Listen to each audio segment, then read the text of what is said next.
अस्सलाम वालेकुम दोस्तों, मैं हूं असलम आलम और आप देख रहे हैं गल्फ़ एक्सपर्ट। दोस्तों, इस वीडियो में कतर के बारे में कुछ लेटेस्ट और इम्पोर्टेंट अपडेट आप लोगों के साथ में शेयर करने वाला हूं। दोस्तों, अगर आप भी किसी को एयरपोर्ट पर रिसीव करने के लिए आते हैं तो होशियार रहने की ज़रूरत है। ऐसा ना हो कि ऐसा हादसा आपके साथ भी हो जाए। इस चीज़ को मैं आप लोगों को आगे बताने वाला हूं, तो इस वीडियो के साथ में आखिर तक बने रहें और इस वीडियो को लाइक करके अपने दोस्तों के साथ भी शेयर करें। कतर के बारे में रोज़ाना इसी तरह की वीडियो देखते रहने के लिए इस चैनल को सब्सक्राइब कर लें। तो हम चलते हैं आज की वीडियो की जानिब। सबसे पहले कतर में होने वाले अरब कप फुटबॉल के मैच के बारे में आप लोगों को बता दूं, वो ये कि इसमें 4 टीमें सेमीफाइनल में पहुंच चुकी है। 15 दिसंबर को सेमीफाइनल का पहला मैच रास अबू अबूद स्टेडियम में तुनिसिया और इजिप्ट के बीच में होगा, जबकि दूसरा मैच कतर और अल्जीरिया के बीच अल्तमामा स्टेडियम में खेला जाएगा रात 10 बजे। हम उम्मीद करते हैं कि कतर इस मरतबा अरब कप का विनर बने।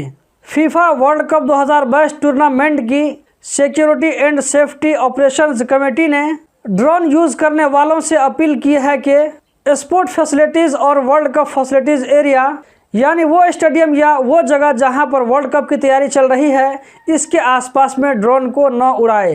खिलाफ वर्जी करने वालों के खिलाफ लीगल एक्शन लिया जाएगा। दोस्तों, अभी कतर में फीफा अरब कप का फुटबॉल मैच चल रहा है। सोशल मीडिया पर एक वीडियो घूम रही है जिसमें देखा जा सकता है कि मैच के दौरान कुछ लोग स्टेडियम की कुर्सी को तोड़फोड़ कर रहे हैं, उसको नुकसान पहुंचा रहे हैं। स्टेडियम कमेटी ने ऐसे लोगों के खिलाफ छानबीन शुरू कर दी है और इन लोगों के खिलाफ में लीगल एक्शन लिया जाएगा। दोस्तों, अगर आप भी किसी को एयरपोर्ट पर रिसीव करने के लिए आते हैं तो होशियार रहने की ज़रूरत है।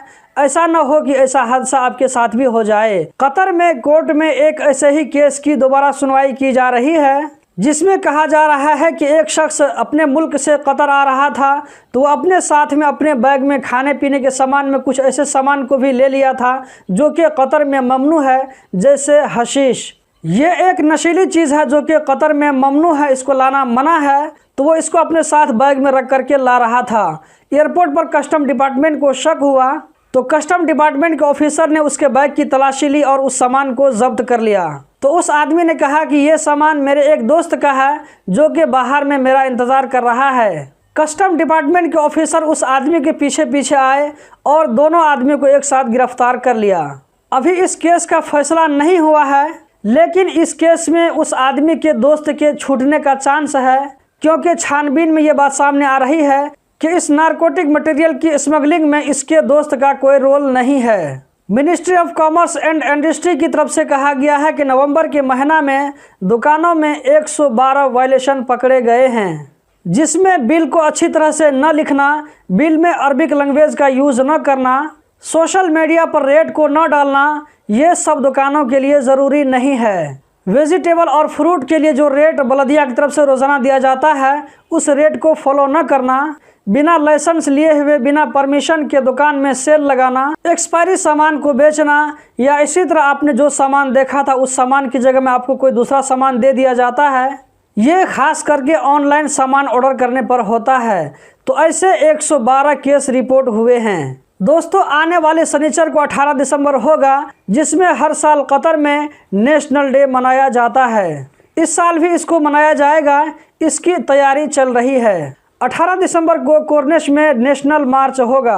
पुराने सूक अल वकरा में 14 दिसंबर से लेकर के 18 दिसंबर तक 3:30 बजे से रात 10 बजे तक बहुत सारे प्रोग्राम्स और फंक्शन होंगे। इसी तरह एस्पायर पार्क में भी 14 दिसंबर से 18 दिसंबर तक असर के टाइम 3:30 बजे से रात 10 बजे तक बहुत सारे प्रोग्राम और एक्टिविटीज़ होंगे।